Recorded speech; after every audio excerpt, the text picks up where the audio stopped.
Hello and welcome to this weather update, and you're probably wondering why I'm starting off with looking at the ocean temperature anomalies.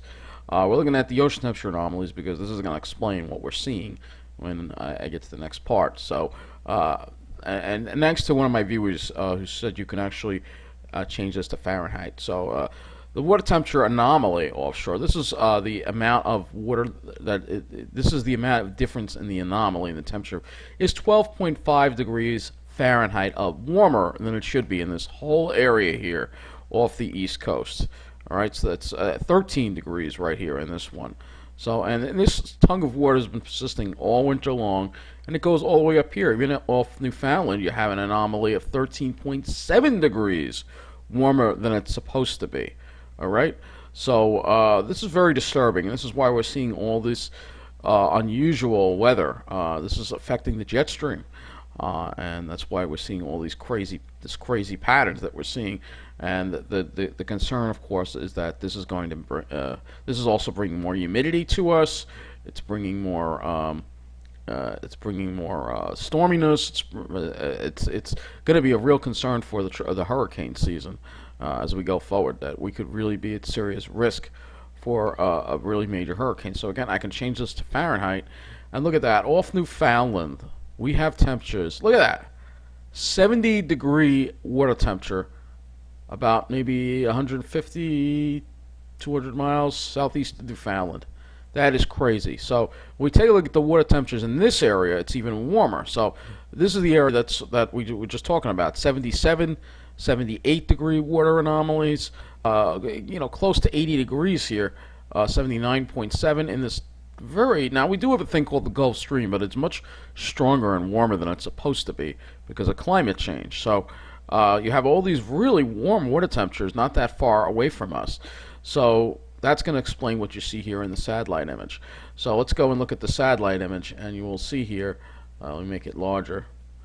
You will see what you're seeing here, and what really, by all means, looks like a hurricane. This is what we had a couple of weeks ago. We had a similar thing form, this by all means looks like a hurricane. Look at the structure of it. It's got an eye wall. It's got a lot of tropical. So we're seeing tropical type systems forming, and it's only April. So can you imagine the kind of risk this is going to put us at all summer long? This could be the year we could see maybe not just one but two tropical systems, maybe even hurricanes, affect our area. So it's very concerning to see this. You can see, look at that eye wall right there. So it's got an eye wall to it. This is not normal. This is not what a normal coastal storm is supposed to look like. So it's very unusual to see and very alarming. Nobody, of course, in the media is going to talk about it. I also do want to look at this on the MODIS as well, which is the higher resolution NASA satellite. And take a look at it here as well. Let's see if we can get a good look at it. This looks a little more like a combination or a hybrid type of system. Alright, so it doesn't have a full eye wall here in this image. But you can see, again, there's a lot of convection. It's probably starting to unwrap a little bit as it's getting away from that warm water, so it'll lose some of its strength. But I'm just making a point out, when you have water temperature anomalies like this off the East Coast, what can happen. And if this were a tropical system, it looks like it would fortunately be missing us, but we'd be seeing some effects. So with that being said, let's take a look at the radar. Rain is starting to lighten up now a little bit. You can still see the rain circulation over us right now. And if we look at the Wonder map, again, you can see here's the rain circulation. It's kind of cool out. It's in the 50s for the most part, and maybe a little warmer in Jersey, around 60. Let's look at this on Ventus sky as well. And there you go. There's that circulation there, again, showing up on the Ventus sky. Very defined circulation here.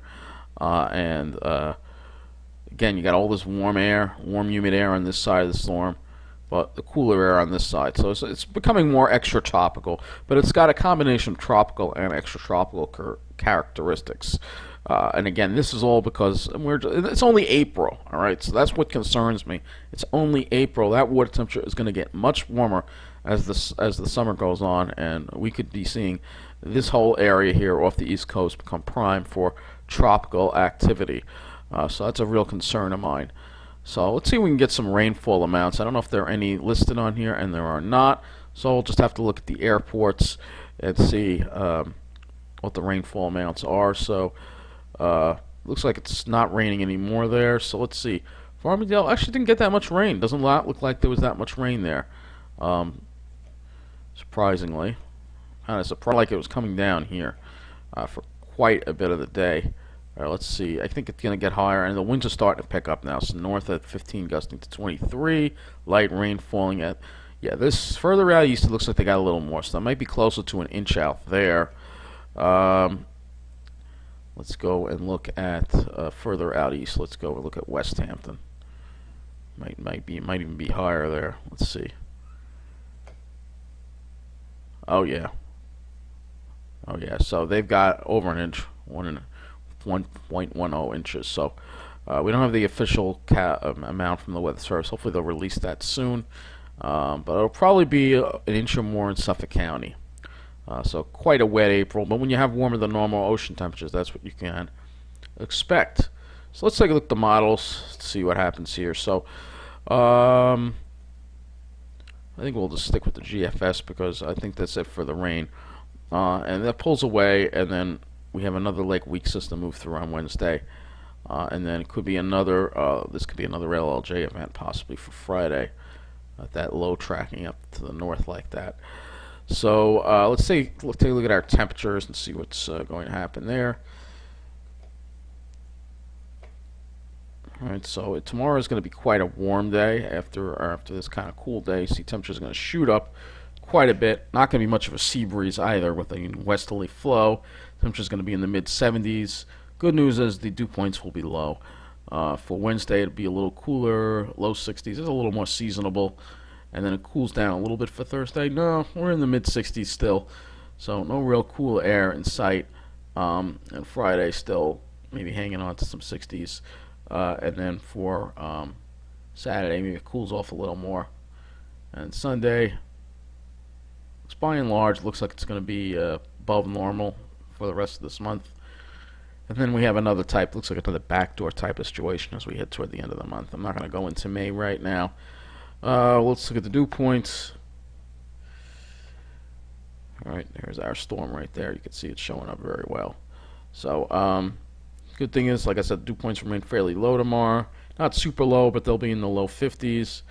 And then with that next push dry air, Thursday, we'll really have some nice low dew points.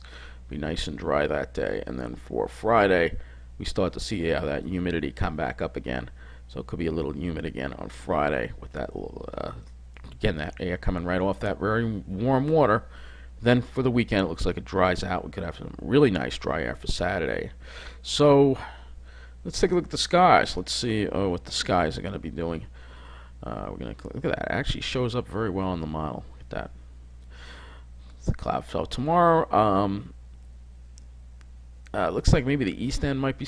There's going to be a little break here. It'll probably have some sunshine, but it won't be a completely clear day. For Wednesday, maybe a little better. We can get that front out of here by the afternoon. For Thursday, it looks like a nice clear day. Friday, clouds. Saturday, maybe a clear day with increasing high clouds. And Sunday, some more clouds around. So this is what we're doing right now, and like I said, I'm just going to go back to this anomaly map here, and just, this is kind of a disturbing thing that's going on, and people need to talk about it, which is why I'm kind of highlighting it, because this is not supposed to be this warm. I don't think that I've seen the Atlantic off the East Coast ever this warm before, so it's very disturbing. It's all because of climate change.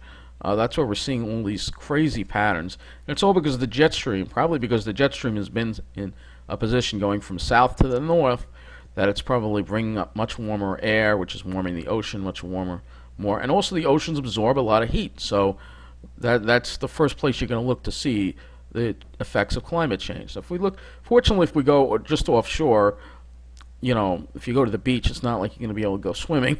It's still, the water temperature is still in the 40s, for the mid 40s, but even that's a little above normal.